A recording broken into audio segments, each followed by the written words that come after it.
is a really big number. And they did not master, they did not modify the landscape as well as they could have. Now, this changed when they came in contact with the native by the name of Tisquantum. And Tisquantum was an English-speaking native. And that sounds strange,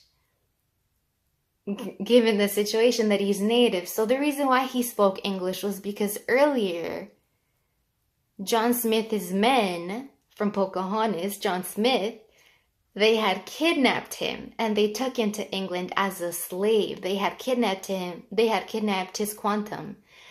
And he escaped. He learned English and miraculously found his way back home, which is in Massachusetts. And that's how he was able to speak English and communicate with the Europeans, the Pilgrims. And it was because of him that I feel that a lot of those Pilgrims survived, because Tisquantum taught them where to fish, where to hunt a beaver, and especially how to plant corn, which is one of the most important things that he could have done, because that is what they ate the most. That is what they made their livelihood of, corn.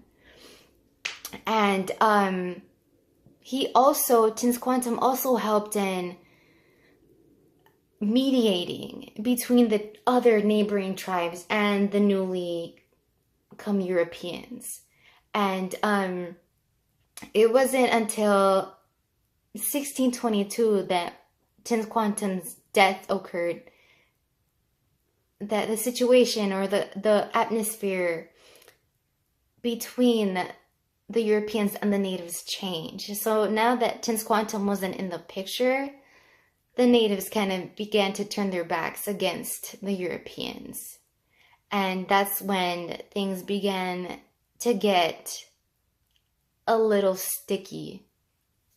And conflict erupted so much that there was actually a war, a full-blown war. And this war is known as the King Philip's War. Now, this war was a very, very deadly war, but mostly for the natives. 3/4 of the casualties were native deaths. And this has a lot to do with the fact that they didn't have the kind of weaponry that Europeans had. They didn't have guns, they didn't have swords. They were just very disadvantaged. And up to this day,